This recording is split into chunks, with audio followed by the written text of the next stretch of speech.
Hello les amis, bonjour, c'est Will Gospel, Mr. Zelou. Je bénis Dieu pour cette journée, pour sa grâce, pour son amour. On ne peut pas plaire à tout le monde, on ne peut pas non plus vouloir faire plaisir à tout le monde. Comme je le dis toujours, vivez votre vie à 100 à l'heure et ne passez pas votre temps à vouloir plaire à quelqu'un ou à quelqu'un d'autre. Vous comprenez? Et aujourd'hui, je vais vraiment passer mon temps à parler à quelques gens. Et nous allons parler aujourd'hui de la puissance du pardon. Vous savez, s'il y a une chose que l'homme doit comprendre ce matin, c'est la puissance du pardon. J'ai fait une émission, je parlais sur accepter la vérité, sur l'esclavage moderne. J'ai dit des vérités sur les enfants de Dieu, de vraies vérités qu'aujourd'hui, je n'ai plus peur de dire ces vérités et de l'affirmer, et je vais toujours l'affirmer pour vous dire, vous aimez quand on vous bénit, vous aimez quand on vous dit des bonnes choses, mais quand on vous dit la vérité sur vos vies, là vous vous fâchez. Quand on vous dit des vérités sur vos relations, là vous vous fâchez. Mais vous aimez. Quand on te dit il y a prophétie, tu aimes ça. Il y a partage biblique, tu aimes ça. Hein? Si c'est ces choses-là, tu aimes ça. Mais quand on vient te dire, arrête d'aller épouser un homme en Afrique, là tu te fâches. Quand on te dit, arrête de pécher, là tu te fâches. Les chrétiens d'aujourd'hui sont des personnes que moi j'appelle des hypocrites, des gens attachés à des liens pastoraux, des gens qui s'attachent à des choses simples pour avancer dans la vie. C'est la vérité qui libère. C'est la vérité qui libère. C'est pas les mensonges, c'est pas les prophéties, c'est pas les jeunes, c'est la vérité qui libère. Si tu n'acceptes pas la vérité, tu ne peux pas être libéré. Ça, je t'ai dit la vérité. C'est la vérité qui libère.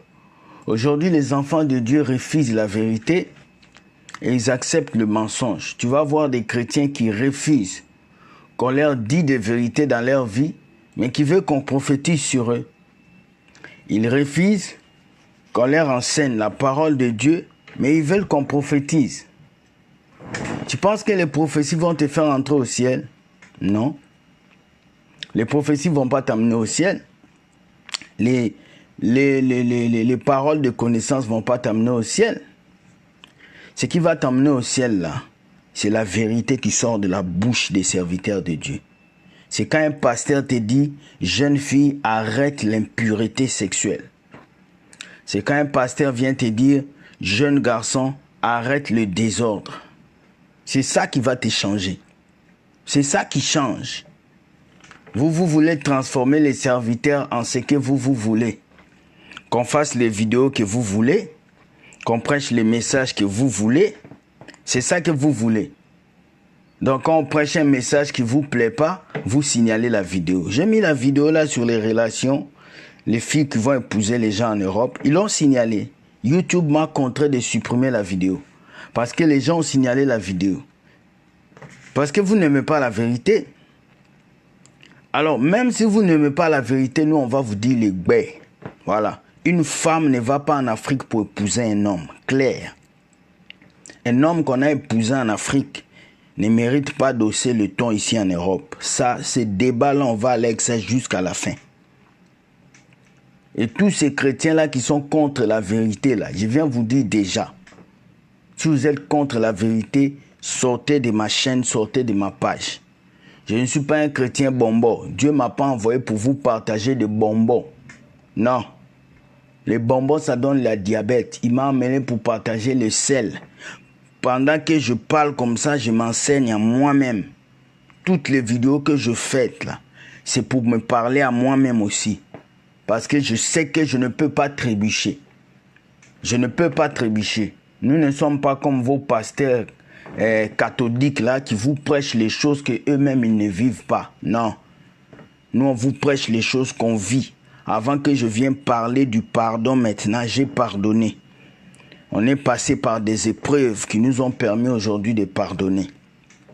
Alors ce matin, je veux parler à des gens.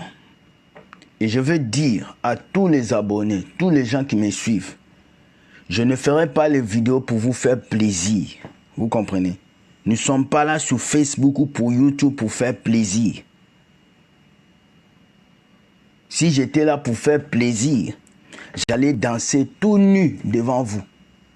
J'allais faire des bêtises, j'allais faire des vidéos de comédie comme les Jamax, vos gens que vous connaissez, les Sonia, tous ces gens. Je ne peux pas le faire. Parce qu'on dit des choses qui vont changer vos vies. Vous êtes là, beaucoup, vous souffrez. Tu as épousé un homme en Afrique, il est venu, cet homme ne t'aime plus, il t'a laissé pour une autre femme. Il faut qu'on t'enseigne, il faut qu'on puisse te dire des vérités. Vous êtes là des chrétiens depuis des années, vous êtes dans la masturbation, vous n'arrivez pas à laisser. Il faut qu'on vous dise des vérités. Tu es là, tu es jeune fille, tu cherches un mari, mais tu as un copain. Et puis tu ne veux pas changer. Il faut qu'on te dise des vérités. Les chrétiens d'aujourd'hui ne veulent pas qu'on leur parle des vérités. Quand tu parles des vérités, tu clashes quelqu'un. On clash qui? On dit des vérités. On dit des vérités. Cette génération est la génération la plus mauvaise, qui n'aime pas les vérités. Vous aimez aller sur TikTok, danser nu, partager les choses. Vous aimez aller vous afficher dans les applications bizarres. Mais si c'est la parole de Dieu là, vous ne voulez pas vous afficher. Quand est-ce que tu as prêché l'évangile? Quand est-ce que tu as pris ta Bible, tu es sorti pour évangéliser quelqu'un? Quand est-ce que tu as gêné pour que Dieu t'ait rempli? Je ne te parle pas des jeunes pour avoir un mari, des jeunes pour avoir succès, pour que Dieu t'ait rempli. Quand est-ce que tu as dormi 2 heures de temps parce que tu priais toute la nuit? Réponds-moi. Les gens sont pressés pour aller au travail. Mais ils ne sont pas pressés pour s'agenouiller et chercher Dieu. Cette génération est bizarre. Tu as un frère dans ton église à côté de toi. Tu ne peux pas aimer ses frères, mais tu penses aller en Afrique épouser un homme. Prendre ton argent, tu as souffert pour épouser un homme et l'amener en Europe.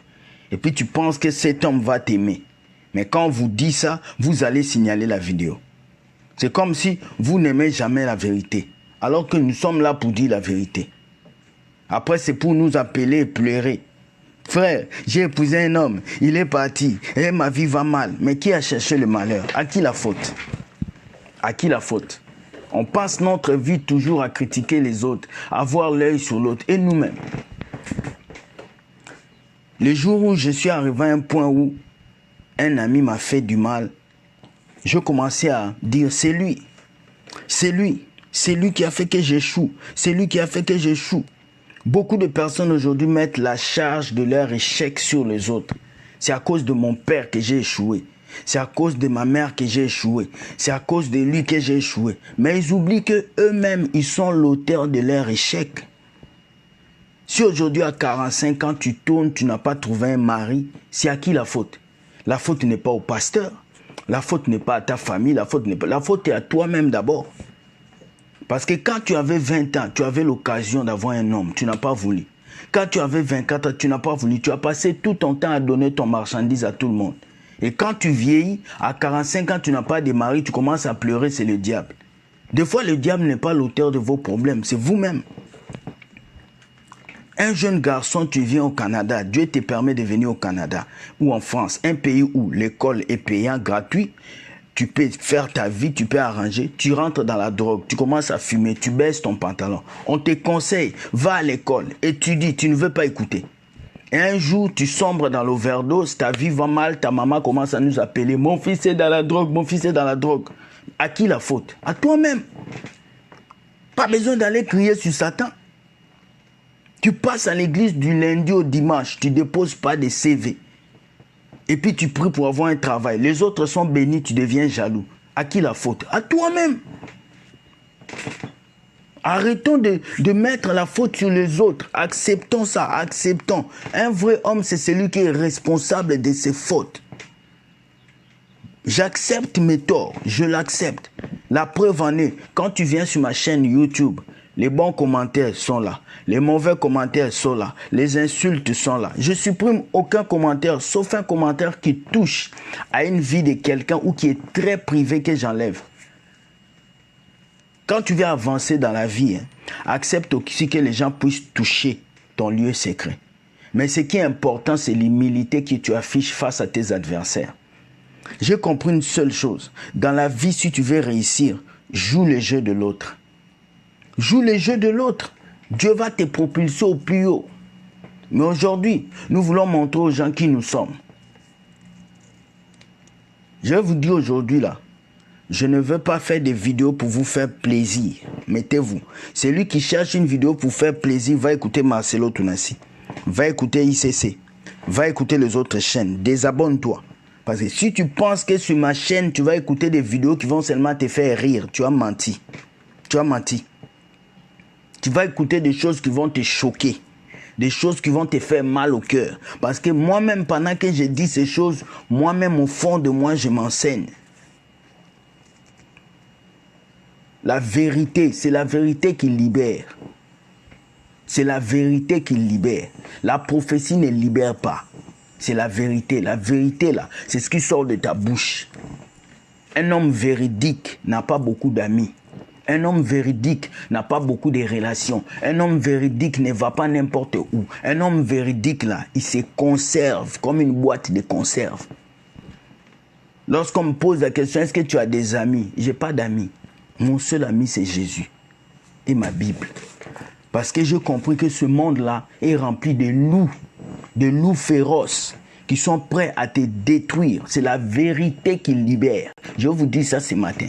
Les caresses qu'on vous fait par vos pasteurs là dans les églises, là, ça ne vous libère pas. Les messages sur le mariage, ça ne vous libère pas. Ce qui libère, c'est la vérité. La vérité. Si vous continuez à suivre les messages qui vont vous faire plaisir aux oreilles, là, vous n'allez jamais avancer. Lorsqu'on fait manger des légumes à un enfant, il refuse. Ouh, mais les légumes, là, c'est ça qui donne la santé. Les gens crient, mais tu es mince, moi je grossis. Mais tu veux être mince, arrête les fast-food, arrête les McDo, mange les légumes. Dans le Seigneur, là, il faut manger les légumes. Il faut refuser tout ce qui est sucrerie. Beaucoup de chrétiens aiment les sucreries.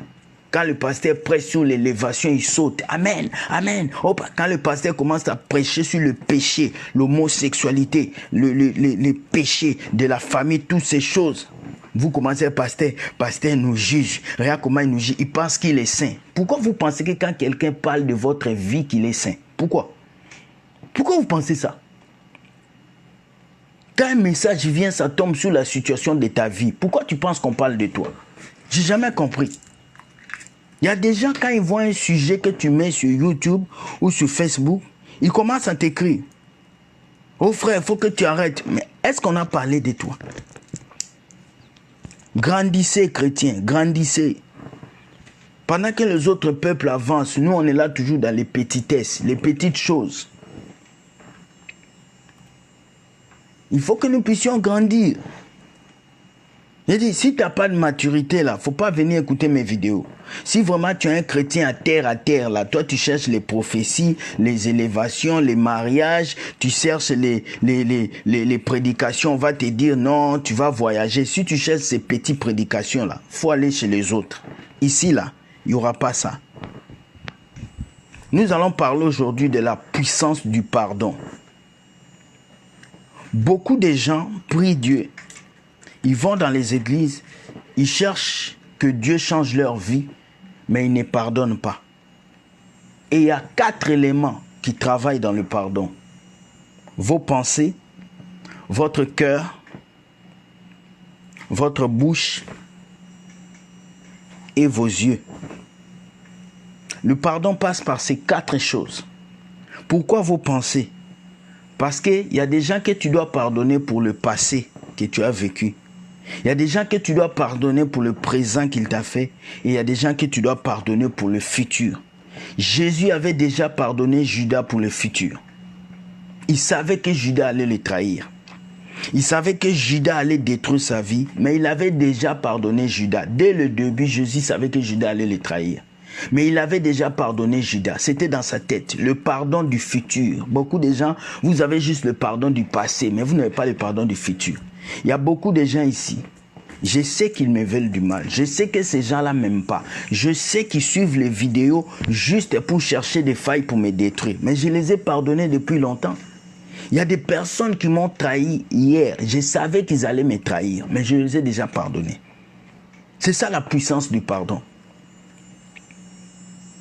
Deuxième chose pour le pardon, c'est vos paroles. À un certain moment, là, pardonner dans le cœur, c'est bien, mais il faut le confesser en plein air, à haut gosier, pour que les gens sachent que tu as pardonné. Jésus, quand on l'a pendu, il a dit, Père, pardonne-leur car ils ne savent pas ce qu'ils font. Si ça a été écrit dans la Bible, c'est que les gens ont entendu ce qu'il avait dit. Il a dit ça haut et fort pour qu'on entende. Il y a des pardons que tu dois dire en plein air pour que ça te libère.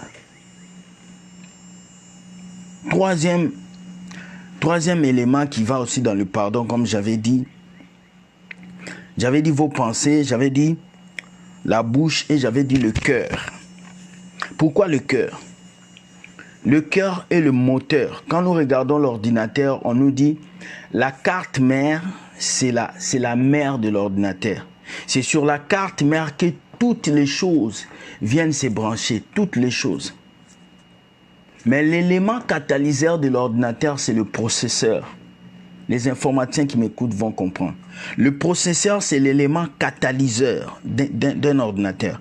Pour acheter un ordinateur, on regarde la capacité du processeur et la rapidité de la RAM et le disque dur. Et dans le corps de l'homme, les trois choses qui sont puissantes, c'est ton cerveau, tes pensées, le cœur qui représente la RAM et le processeur. Le processeur, c'est ton âme, c'est l'intérieur de toi. C'est ça, c'est là où se cachent tes sentiments. Parce que le pardon travaille avec les sentiments. Pour que tu pardonnes, tu dois utiliser tes sentiments. Mais tes bons sentiments, car l'homme en lui, s'il n'a pas Jésus, il a Satan. Un homme n'est pas neutre. Quand on vous dit, oh, il y a un homme, il est neutre, il n'a pas Jésus, il n'a pas Satan. Non. Si tu n'es pas avec Jésus, tu es avec le diable. Tout, direct, il n'y a pas d'explication. Partagez-moi cette vidéo. Si tu n'es pas avec Jésus, tu es avec le diable. Tu n'as pas à faire des choix. Donc, un homme qui doit pardonner, doit travailler son cœur. Son cœur. Beaucoup de gens pardonnent avec les pensées, avec la bouche, mais le cœur ne pardonne pas. Ça reste ici. Jusqu'aujourd'hui, tu hais ton père parce qu'il t'a frappé un jour quand tu avais 10 ans. Jusqu'aujourd'hui, tu hais cette fille qui t'a quitté parce qu'elle a pris un autre homme. Jusqu'aujourd'hui, ton cœur souffre. Tu as bloqué quelqu'un dans ton cœur. Troisième chose, c'est l'action. L'action d'aller vers cette personne. Jésus a lavé les pieds de ses disciples. Ce geste-là est tellement symbolique que un leader comme Jésus s'est rabaissé au niveau d'un disciple pour laver ses pieds. C'est ça qu'on appelle l'humilité. Le pardon demande l'humilité. Quelqu'un qui pardonne, c'est quelqu'un qui a l'humilité. Cet enseignement, beaucoup de gens ne vont pas vous donner ça comme ça. Nous allons voir Dieu. Mais pour pardonner, tu as besoin de quelque chose. Tu as besoin d'amour. Sans l'amour, il n'y a pas de pardon. Sans l'amour, il n'y a pas de pardon. Vous devez le savoir aujourd'hui. Les gens dans ce monde veulent pardonner sans aimer. Tu ne peux pas pardonner sans aimer. Tu ne peux pas. Je suis désolé de le dire. Mais tu ne peux pas pardonner sans aimer. Il y a des gens, je le pardonne, mais je ne l'aime plus. Non. Tu ne peux pas conduire une voiture si tu ne démarres pas. Il faut que tu démarres cette voiture. Le pardon, c'est une puissance qui libère. Le pardon, c'est une puissance qui te donne la génération. Le pardon, c'est une puissance qui régénère ta personne. Lorsque tu pardonnes quelqu'un, tu te libères et tu le libères. Il y a une femme qui m'a appelé il y a de cela 3 jours, elle pleurait. Elle a été violée par un pasteur. Ce pasteur l'a violée plusieurs fois. Plusieurs fois, pas une fois, 2 fois, plusieurs fois. Elle est venue confier sa vie au pasteur, qu'elle avait couché avec beaucoup de gens. Et le pasteur a captivé ses paroles pour dire, si tu veux pas coucher avec moi, je vais dire ça à ton mari et tu vas perdre ton mariage. Et la sœur s'est donnée au pasteur. Pendant au moins 10 fois, le pasteur a couché avec cette femme dans son bureau. Et cette femme m'a appelé pour me dire, je ne le pardonnerai jamais. Même si Satan revient, même si Dieu revient. J'ai dit, madame, tant que vous n'allez pas pardonner, vous aurez des problèmes. Quand elle couche avec son mari, elle voit l'homme là. J'ai dit, c'est ça. Tant que tu ne pardonnes pas la personne qui t'a fait du mal, tu le bloques dans une prison. Celui qui refuse de pardonner devient un geôlier pour celui qu'on doit pardonner. Celui qui refuse de pardonner devient un geôlier. Le geôlier, c'est un gardien des prisons. À chaque fois que tu refuses de pardonner à quelqu'un, tu crées une cage pour la personne et tu le mets dedans, tu l'enfermes et tu gardes la clé. Donc, imagine combien de gens tu as fait prisonnier dans ton cœur. Ton père, ta mère, tes frères, ton entourage. Combien de gens tu as fait prisonnier? Toi-même réfléchis. Partagez-moi cette vidéo, partagez. Combien de gens? La Bible nous dit, on va aller dans la Bible. Vous savez, j'aime beaucoup lire. Je vais prendre la tablette. J'aime beaucoup lire.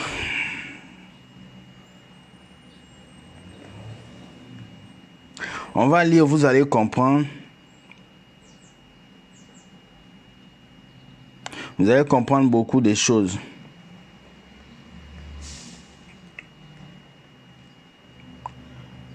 Vous allez comprendre beaucoup de choses.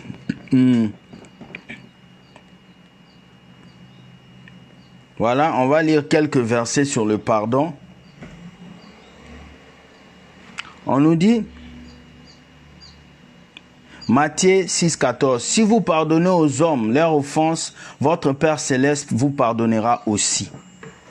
Si vous pardonnez aux hommes leurs offenses, votre Père vous pardonnera. Mais le pardon n'exclut pas la dénonciation. Parce que beaucoup de gens pensent que si on pardonne, on ne doit pas parler. Non. Hein? Donc une fille qu'on a violée, elle va pardonner et puis rester là. Avec tous ses défauts dans la tête, avec les viols. Non. Elle doit aller voir un psychologue. Elle doit aller dénoncer. Dieu pardonne, mais on paye les conséquences. Adam et Ève avaient mangé le fruit. Dieu les avait pardonnés, mais il les avait chassés du jardin. Dieu pardonne, mais on paye les conséquences. Mettez ça dans vos têtes aujourd'hui. Il ne faut pas penser que je fais quelque chose, Dieu va me pardonner. Oui, il va te pardonner, mais tu vas payer les conséquences. Voilà pourquoi tu couches avec un homme qui avait le sida. Tu demandes pardon à Dieu, après tu as le sida. Dieu pardonne, mais tu payes les conséquences. Beaucoup de gens pensent que non, Dieu quand il pardonne, c'est fini. Non, tu vas payer les conséquences. Donc, pasteur, tu violes une femme, on va te pardonner, mais on va te dénoncer. Voilà, on va te dénoncer. Le pardon n'exclut pas les conséquences.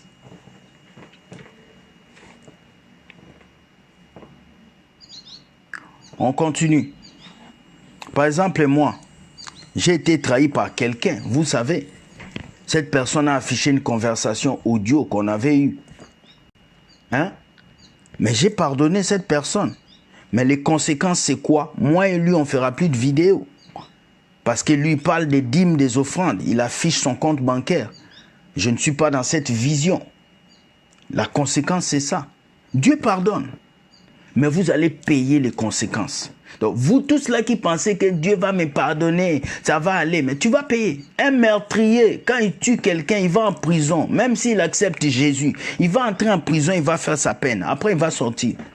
Donc, vous qui avortez là, vous avez avorté, vous dites que non, Dieu va rien faire, j'ai demandé pardon. Tu avortes, tu vas payer les conséquences de ton avortement. Il faut qu'on se dise des vérités aujourd'hui.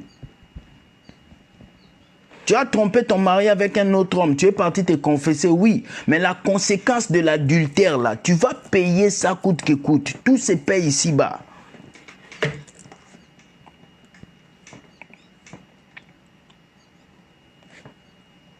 On nous dit, 1 Pierre 3, 9,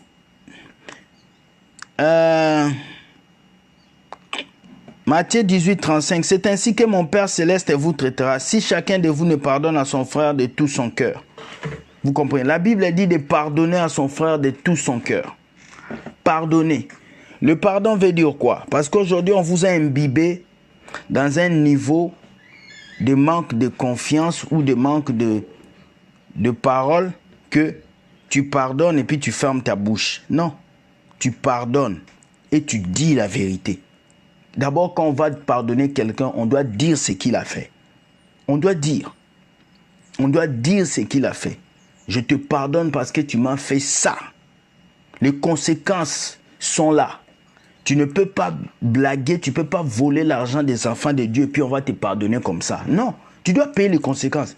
Tu dois passer à la cour. Tu dois payer. C'est très important. Les gens veulent qu'on les pardonne sans payer les conséquences. Tu ne peux pas fuir. Un arbre a besoin de s'enraciner pour rester longtemps debout. Nous avons des personnes aujourd'hui sur cette terre qui ne veulent pas payer les conséquences. Toi, pasteur, tu violes 2, 3 filles, tu voles l'argent, tu veux qu'on te pardonne. Maintenant, les enfants que toi, tu as gâtés là, comment ils vont récupérer leur vie? Mais il faut qu'on te dénonce pour que les gens sachent, ça c'est ta conséquence. C'est très important que vous puissiez savoir ça parce qu'aujourd'hui, beaucoup de chrétiens disent il faut pardonner. Oui, il faut pardonner. Mais pardonner, les conséquences doivent être payantes. C'est important.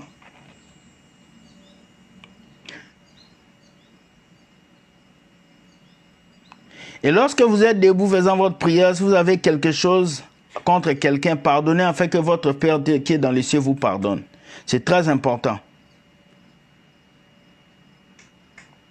C'est très important ça. Donc, et s'il a péché contre toi 7 fois dans un jour et que 7 fois il revienne à toi, disant je me repens, tu lui pardonneras. Luc 17, 4. Si ton frère pêche, s'il revient 7 fois, tu lui pardonneras. Mais quand quelqu'un pêche, il continue de pécher, tu l'appelles. Hier, j'ai eu l'écho d'un pasteur à qui j'ai prié pendant des jours. Qu'il a séparé un couple. Donc la fille m'a appelé, m'a donné le numéro de ce pasteur. J'ai appelé le pasteur a commencé à m'insulter. Toi, tu es qui? Tu peux rien me dire. Tu écoutes, je suis un oint de Dieu. Hein? D'ailleurs, je m'en fous. J'ai dit, mais je vous parle, pasteur. Il a crié sur moi. Maintenant, quelqu'un qui crie comme ça, là, vous allez dire qu'on vient les pardonner. On va les pardonner, mais il va payer les conséquences. Je suis désolé. Oh non, elle t'a trompé, il faut pardonner. Tu vas pardonner, mais la relation va plus être la même. Pardonner. On va maintenant développer les 4 niveaux du pardon. Premier niveau, les pensées. Dieu nous dit, créons l'homme à notre image et à notre ressemblance. Nous sommes créés à l'image de Dieu. Dieu pense. Parce que nous pensons, Dieu pense. Dieu pense. Donc, pour que tu pardonnes quelqu'un, c'est tes pensées d'abord. 1. Pourquoi tes pensées? Tu dois revenir dans le passé. Tu dois revenir dans le passé. Qu'est-ce que cette personne t'a fait? Qu'est-ce qu'il a fait? Il y a des filles ici, on vous a violé. Ton oncle t'a violé. Ta tante t'a violé, mais tu dois le pardonner. Comment tu vas le pardonner si tu ne penses pas à ce qui est passé? Vos pensées jouent un rôle important dans le pardon. Vos pensées jouent un rôle très important. Celui qui veut avancer dans la vie, dans le pardon, doit contrôler ses pensées. Il doit apprendre à effacer les mauvaises pensées. Pour effacer les mauvaises pensées, remplace ces pensées par de bonnes pensées qui viennent de Dieu. Nous avons tous de bons moments et de mauvais moments. Pense aux bons moments de ta vie pour enlever les mauvais moments. J'ai été blessé, anéanti. Mais le jour où Dieu m'a dit pardonne-la. Pardonne-la. J'étais chrétien, j'allais à l'église, mais je ne pardonnais pas. J'ai été obligé de prier Dieu, de demander la grâce de Dieu pour pardonner. Et le jour où je pardonnais à cette femme, à cette fille, ma vie a été changée. J'ai tellement reçu de déceptions. Mais ces déceptions ont fait de moi ce que je suis devenu à cause de la puissance du pardon. Deuxième chose, votre cœur. Votre cœur, Dieu dit, on va lire. Dieu dit quelque chose de fantastique concernant le cœur. Il dit, garde ton cœur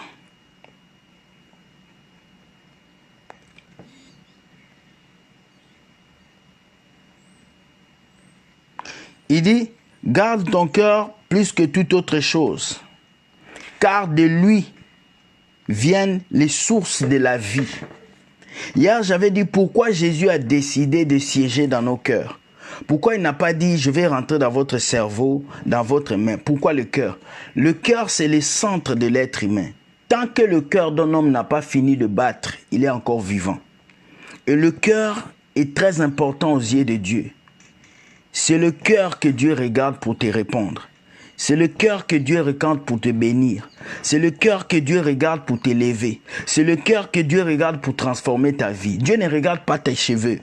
Vous pouvez vous arranger, aller à l'église, être beau devant les gens. Mais Dieu ne regarde pas tes habits. Lorsque Dieu te regarde, Dieu regarde ton cœur.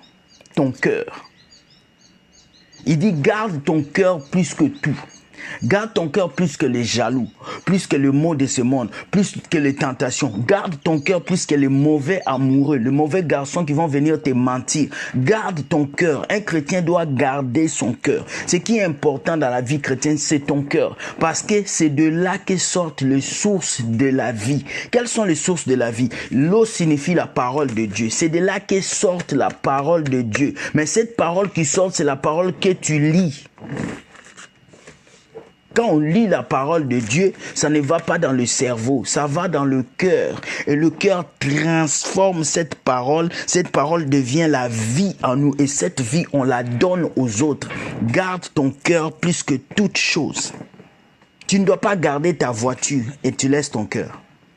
Tu ne dois pas garder l'argent et tu abandonnes ton cœur. Garde ton cœur. Dans le cœur se trouve ton comportement. Dans le cœur se trouvent tes émotions. Dans le cœur se trouve ta personne. Au fait, toi, tu es dans le cœur. Tout ce que tu vois ici, c'est juste ton corps. Mais la vraie personne, c'est ton cœur. Parce que lorsque tu meurs, c'est que ton cœur ne fonctionne plus. Lorsque tu meurs, c'est que ton cœur ne bat plus. Pourquoi on dit quelqu'un est dans le coma? Coma artificiel. C'est parce que il est mort, mais son cœur bat. Beaucoup de chrétiens aujourd'hui sont dans le coma artificiel. Ils ne vivent plus, mais leur cœur bat parce qu'il y a Jésus dedans. Garde ton cœur plus que toute autre chose, car c'est de là que viendra les sources de la vie. Pourquoi les sources? Pourquoi c'est au pluriel? Parce que les sources représentent tes rêves, tes ambitions, tes relations, tes pensées. Tout ce qui est émotion de ta vie se cache dans ton cœur. Alors toi, chrétien, tu dois garder ton cœur. Jeune fille, tu dois garder ton cœur. Toi, quand tu écoutes « je t'aime », tu sautes. « Je t'aime », tu sautes. Non! Il y a certains « je t'aime » qui sont de poison pour détruire ton cœur. Il y a des jeunes filles, si vous étiez de bonnes filles avant de rencontrer un copain, tu étais tellement bien, tu étais tellement libre dans la vie. Le jour où tu as rencontré Pierre, Pierre t'a donné une déception, tu es devenu Djandjou. Tu as commencé à coucher avec tous les garçons du quartier, tu as commencé à blesser tous les hommes, le cœur. Oh, cet homme-là m'a trompé, il est sorti avec 4 filles, le cœur. Tout ce qui se passe dans le monde là, c'est dans le cœur. C'est pas la tête. Oh, moi je vois que toi ta tête ne fonctionne pas. Non, c'est le cœur. C'est le cœur qui médite le mal. C'est le cœur qui pousse à jalouser. C'est le cœur qui pousse à être mauvais. C'est dans le cœur. Le cœur, c'est le moteur de ta vie chrétienne. Jésus dit, je me tiens à la porte, je frappe. Quelle porte? Il parle de ton cœur. Voilà pourquoi un chrétien qui a Jésus dans son cœur est un chrétien qui analyse et qui voit les choses pas comme les autres chrétiens. Pendant que les autres chrétiens critiquent que tu parles mal de pasteur, un vrai chrétien va comprendre que tu ne fais que faire subir les conséquences aux hommes de Dieu. C'est leurs conséquences qu'ils payent. C'est leurs conséquences. Parce qu'ils ont détruit des vies, ils ont détruit des cœurs. Et ils doivent payer les conséquences. C'est les conséquences. Quand vous voyez des jeunes qui vont casser des églises, vous pensez que c'est quoi? C'est des conséquences des actes que ces gens ont posés. Hier, il y a un pasteur qui nous a appelés ici pour dire quoi? Ma vie n'avance pas, je suis bloqué. Et le Saint-Esprit nous a ouvert les yeux pour voir qu'il a eu une enveloppe empoisonnée. Une femme est venue lui faire une sémence pour l'église, mais dans cette sémence, il y avait la sorcellerie pour bloquer les finances du pasteur. Il y a des offrandes que vous avez prises comme pasteur, ça a bloqué votre finance. Il y a des offrandes que tu as pris comme pasteur. Depuis que tu as pris l'enveloppe de cette femme, toi-même tu sais, tu n'as plus d'onction. Depuis que tu as pris la sémence de cette femme parce que tu voulais construire une maison, tu n'as pas gardé ton cœur. Ta vie est gâtée. Des hommes de Dieu aujourd'hui qui couchent avec 4 femmes. Garde ton cœur, ton cœur. Si tu ne gardes pas ton cœur, quelque chose entre dedans. C'est fini pour toi. Des messages comme ça, vous n'aimez pas écouter.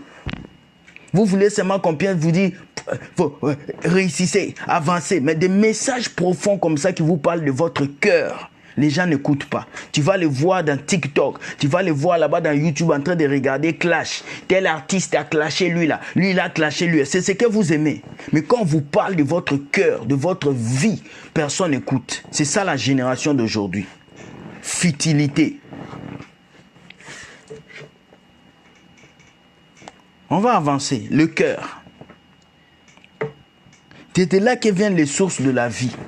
En tant que chrétien, quand Dieu te regarde, en fait, quand Dieu regardait tous les gens dans la Bible, Dieu regardait leur cœur et leur disponibilité. Dieu travaille avec la disponibilité, pas avec la capacité. Parce que si Dieu travaillait avec la capacité, moi, je n'allais pas être ici. Je n'allais pas me mettre à parler. Parce que je suis incapable de parler. Je suis incapable de parler de Dieu. Il y a des gens qui connaissent plus que moi. Il y a des personnes qui connaissent la Bible plus que moi. Il y a des gens qui connaissent Dieu plus que moi, qui prient plus que moi, qui connaissent beaucoup. Je suis le moindre de tous parce qu'on s'est fait disponible à Dieu. Dispose ton cœur à Dieu. Dispose. Comment disposer son cœur? Laisse-toi bercer par Dieu. Cherche sa face. Laisse-le t'utiliser. C'est très important. Il y a des gens, il est rempli de jalousie, de haine, de mauvaises choses. Et il veut servir Dieu. C'est un escroc. Il mange l'offrande du peuple de Dieu. Il utilise les enfants de Dieu. Il veut qu'on l'appelle papa, maman spirituel. Mais son cœur est tellement éloigné de Dieu. Et des personnes comme ça, ils veulent que Dieu les utilise. Avant que Dieu t'utilise, il travaille d'abord ton cœur. Ton cœur. Ton cœur. Les gens me disent non, tes vidéos durent. Mes vidéos doivent durer. Parce que ce sont des anciens. Si c'était un film porno, tu peux même regarder 2 heures. Toi qui me regardes, tu regardes, tu t'assois, tu regardes ces films porno 2 heures. Sans te plaindre. Mais quand c'est une vidéo, on parle de ta vie, tu dis c'est long. Si c'était des vidéos où les gens sont en train de faire des bêtises, ils sont nus, tu vas regarder pendant 4 heures. Tous ces films que tu vas au cinéma, tu payes. Tu t'assois, tu regardes les sangs qui coulent dans le corps des gens. Mais quand c'est des enseignements qu'on vous enseigne pour votre vie chrétienne, vous êtes là à pleurer. Voilà pourquoi tu n'avances pas. Voilà pourquoi tu vois ta vie, parce que ton cœur n'est pas gardé. Ton cœur est ouvert. Ton cœur est ouvert. La tentation rentre dedans. Les mauvais garçons rentrent dedans. Les choses mauvaises regardent dedans. Tout. Dieu, quand il nous regarde, il ne voit pas notre grosse église. Il ne voit pas nos familles. Il ne voit pas nos descendants. Quand Dieu te regarde, il voit ton cœur. Quand Dieu a regardé Abraham, il y avait beaucoup de gens. Vous pensez que dans le temps là, il n'y avait pas des gens plus bons qu'Abraham? Il n'y avait pas des gens plus sérieux que Noé? Pourquoi Dieu a choisi Noé? La disponibilité des cœurs. Vous devez regarder vos cœurs. Aujourd'hui, les gens embellissent leur maison. Ils embellissent leur voiture. Ils embellissent leur visage avec les maquillages, coiffés, barbe. Ils sont trop beaux. Mais leur cœur est sale. Leur cœur est mauvais. Des tombeaux blanchis. Beaucoup de chrétiens aujourd'hui en 2020 sont comme ça. Ils vont à l'église, ils sont saints. Ils montrent qu'ils sont saints. Ils montrent que Dieu est le plus haut dans leur vie. Mais leur cœur est mauvais, des mauvaises personnes. J'ai connu ces frères-là qui montraient qu'il était saint partout. Mais le jour où j'ai appris que ce frère-là, c'était lui-là qui trahissait. C'était lui-là qui allait dire des bêtises chez le pasteur. Nous tous, on a pleuré parce qu'il faisait le saint devant tout le monde. Voilà pourquoi faites attention aux gens qui se basent sur l'apparence pour louer Dieu. Faites attention aux églises où on couvre les gens.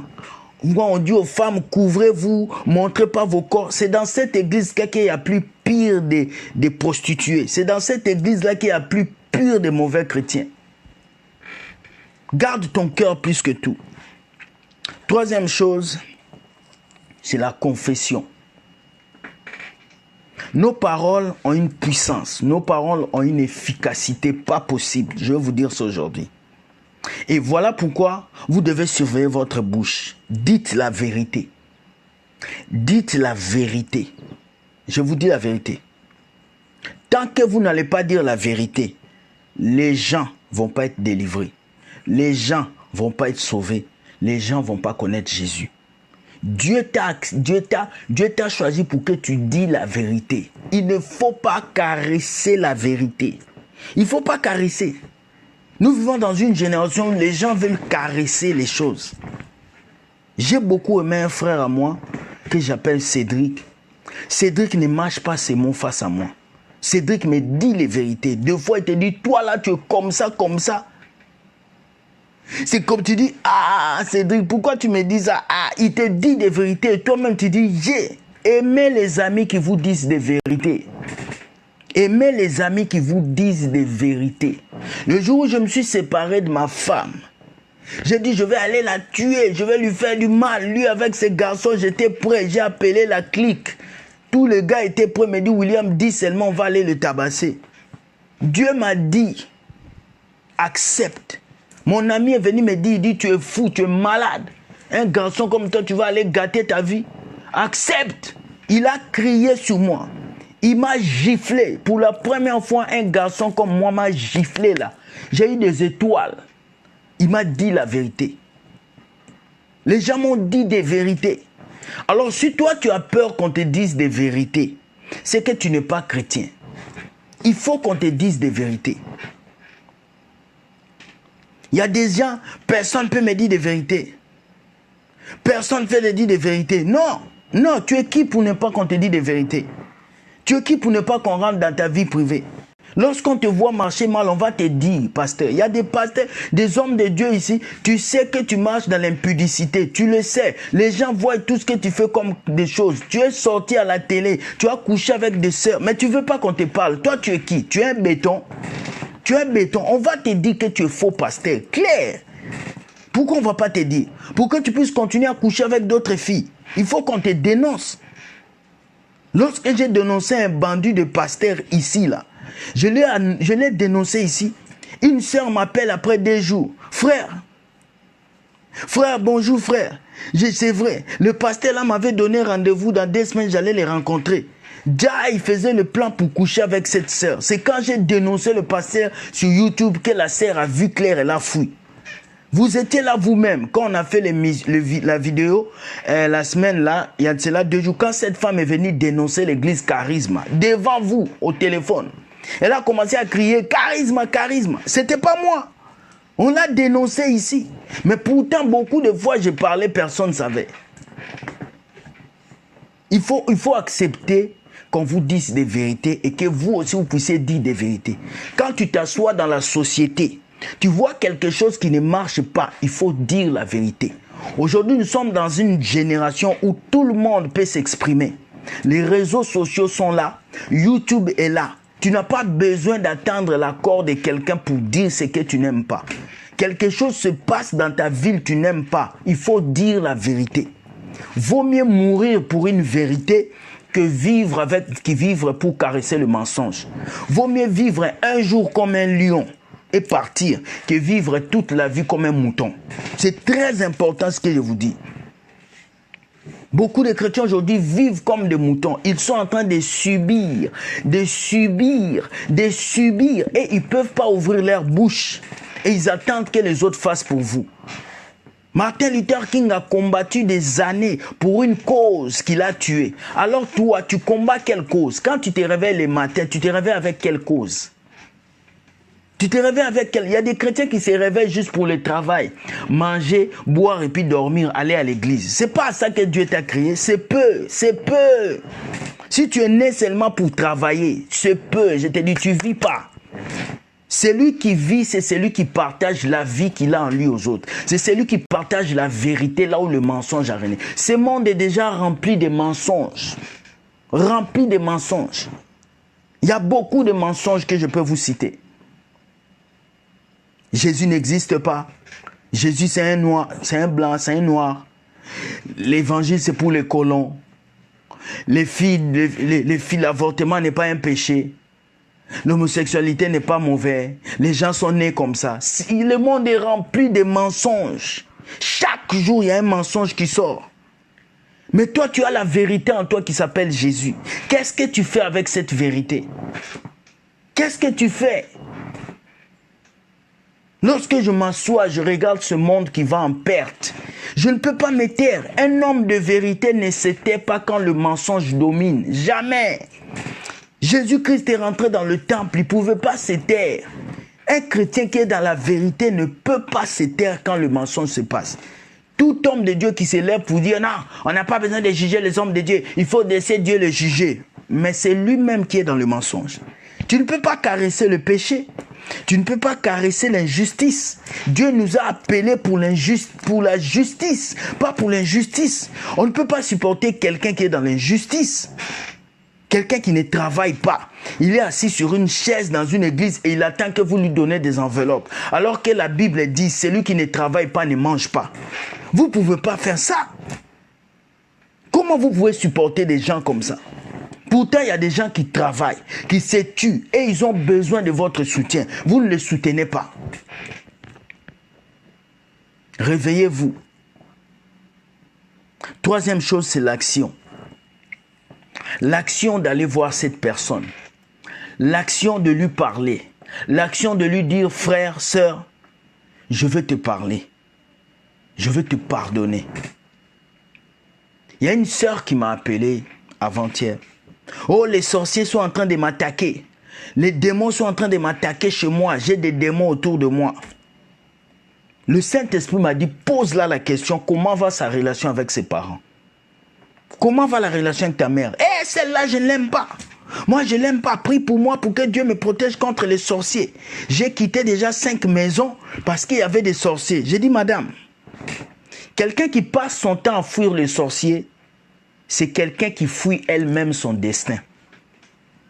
Quand vous rencontrez quelqu'un dans votre vie qui ne fait que fuir les sorciers, mon père est sorcier, ma mère est sorcier, mon cousin, il ne fait que se déplacer d'un ville en ville. La sorcellerie, on ne fuit pas la sorcellerie, on affronte la sorcellerie avec Jésus. Un chrétien qui a la connaissance ne fuit pas un sorcier, mais il crée l'amitié avec le sorcier pour que le feu qui est en lui brûle le sorcier. Plus tu vas fuir le sorcier, plus tu le rends puissant. Parce que le sorcier qui est dans ton pays en Afrique n'a pas besoin d'un passeport, n'a pas besoin d'un visa pour venir te visiter dans ta chambre. Et si lui ne vient pas, il va faire collaboration avec le sorcier de ton pays. Après ton pays, le sorcier de ton quartier. Après ton quartier, le sorcier de ton territoire. Il va toucher un papa sorcier qui habite en face de toi. Ce papa sorcier va venir t'attaquer. La Bible dit, nous allons lire ça. Parce que je pense que cet enseignement, je vais partager ça sur YouTube pour que ça touche beaucoup de gens.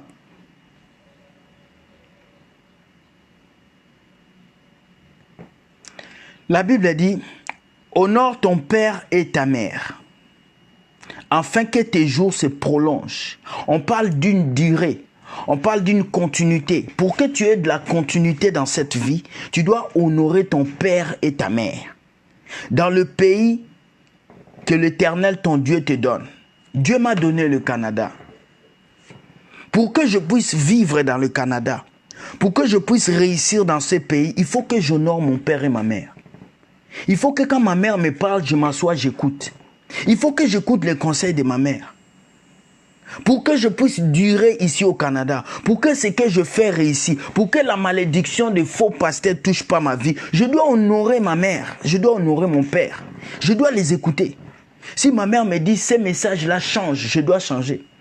Si ma mère me dit écoute mon fils, je ne veux pas que tu fasses ça avec telle personne, tu le fais. Honorer tes parents veut dire les écouter d'abord. Beaucoup de gens pensent que honorer veut dire prendre papa. Je suis milliardaire, j'achète une maison pour mon père, j'achète une maison pour ma mère, j'achète une voiture. C'est pas ça honorer tes parents. L'honorification commence d'abord par écouter tes parents. Écouter. Et honorer son père, on n'a pas déterminé l'âge ici là. Dieu n'a pas dit à 15 ans honore ton père et ta mère jusqu'à 18 ans. Quand tu seras mature, tu les honores plus. Non. On n'a pas dit honore ton père quand tu es bébé. Non. On a dit honore ton père et ta mère. C'est-à-dire, même si tu as 40 ans, ta mère est chez toi, tu dois honorer ta mère. Même si tu payes le loyer pour tes parents, tu dois honorer. C'est ça qu'on dit honorer. Même si ta mère t'a fait du mal, elle t'a trahi, tu dois l'honorer. Même si le pasteur te dit que ta mère est une sorcière, tu dois honorer ta mère. La Bible l'a dit. Beaucoup de gens souffrent aujourd'hui parce qu'ils n'honorent pas leurs parents. Beaucoup de chrétiens aujourd'hui souffrent parce qu'ils n'écoutent pas leurs parents. Ils ne respectent pas. Respecter un parent, écouter un parent, c'est quoi? C'est pas dans ce que tu l'achètes.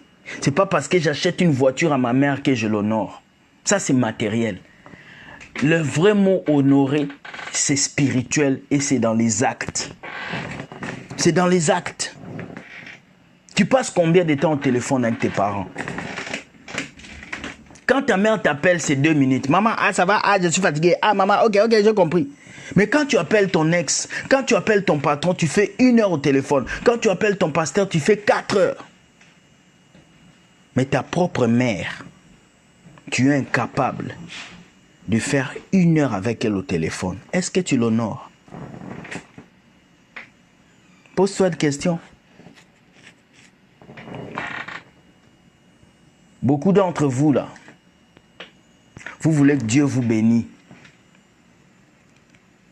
Vous voulez que Dieu transforme vos vies. Mais vous n'honorez pas vos parents. La fille a commencé à insulter sa mère au téléphone. Elle m'a fait du mal. Elle m'a détruit. Elle, je ne peux pas l'honorer. Je ne peux pas l'honorer. J'ai dit, mais toi, tu veux que Dieu te protège des sorciers? D'abord, tu as déménagé de 3 maisons parce que tous les voisins étaient des sorciers. Et la maison où tu étudies encore, les voisins sont des sorciers. Quand tu passes ton temps à voir tout le monde comme sorcier, pose-toi la question si ce n'est pas toi-même le vrai sorcier. J'ai commencé à lui dire, le vrai sorcier là, c'est toi. La vraie sorcière, c'est toi. Elle a commencé à dire, mais pourquoi? J'ai dit, oh, écoute-moi. Il faut qu'à un certain moment dans vos vies, vous puissiez regarder qu'est-ce qui fait que tout le monde est sorcier autour de vous.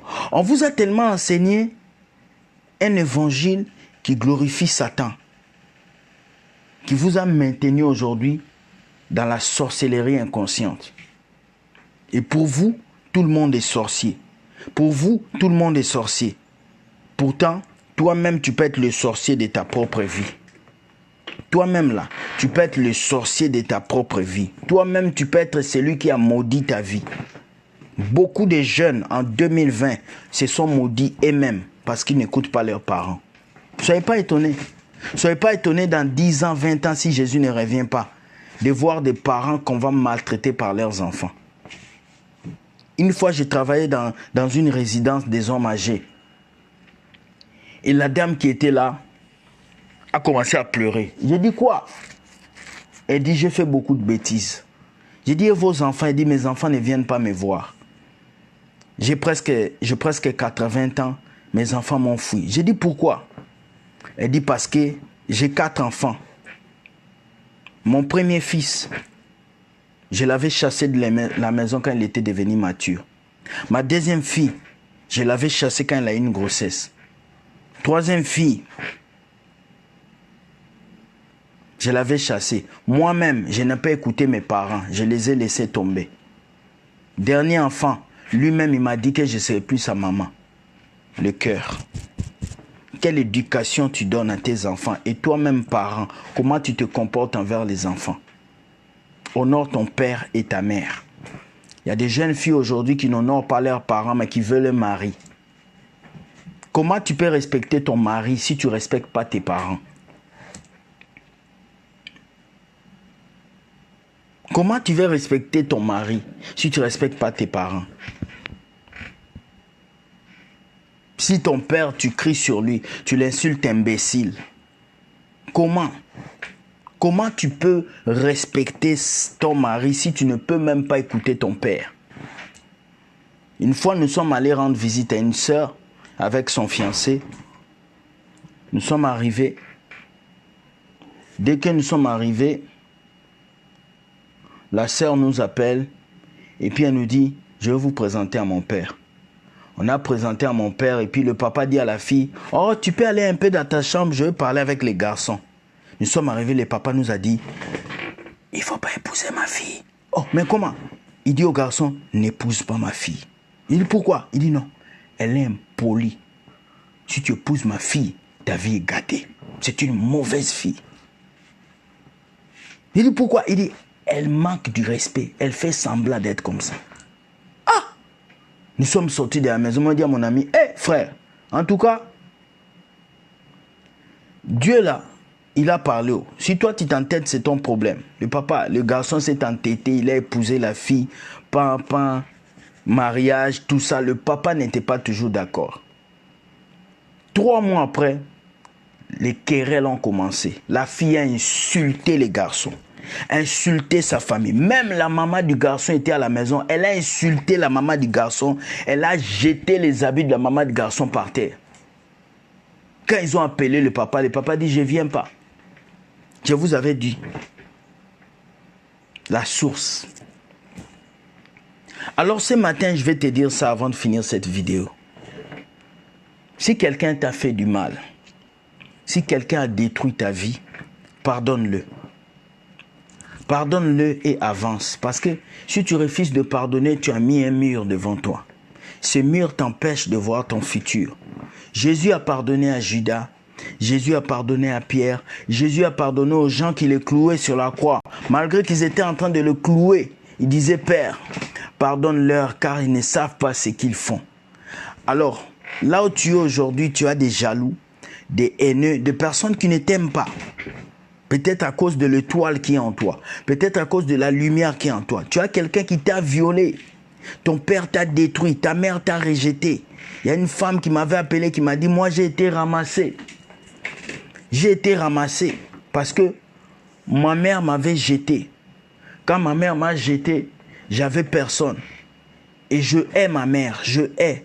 Elle a commencé à pleurer au téléphone. J'ai dit non, pardonne à ta mère. Ce soir, tous les garçons qui sont ici, tous les garçons, si tu as eu à frapper ta mère, si tu as eu à porter un coup sur ta maman, si elle vit encore, va demander pardon à ta maman. Ce soir, si tu es une jeune fille, si tu as eu des discordes en sortant de la maison de tes parents. Je vois une fille, quand tu es sorti de la maison de tes parents, tu t'es battu avec ta mère. Ta mère t'a insulté, elle a même maudit tes jours. Si tu es sorti comme ça de la maison de tes parents, tu dois aller redemander pardon. Tu ne seras jamais béni. Il est très important ce soir de pardonner.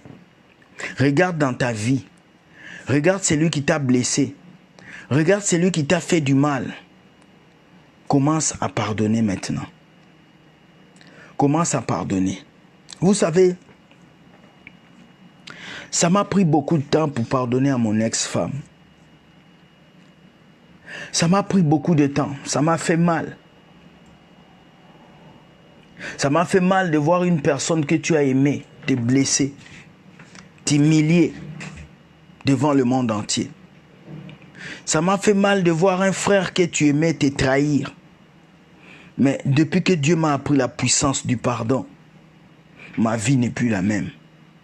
J'aimerais que tous qui vont suivre cette vidéo, que vous soyez sur YouTube, que vous soyez sur Facebook, pardonnez.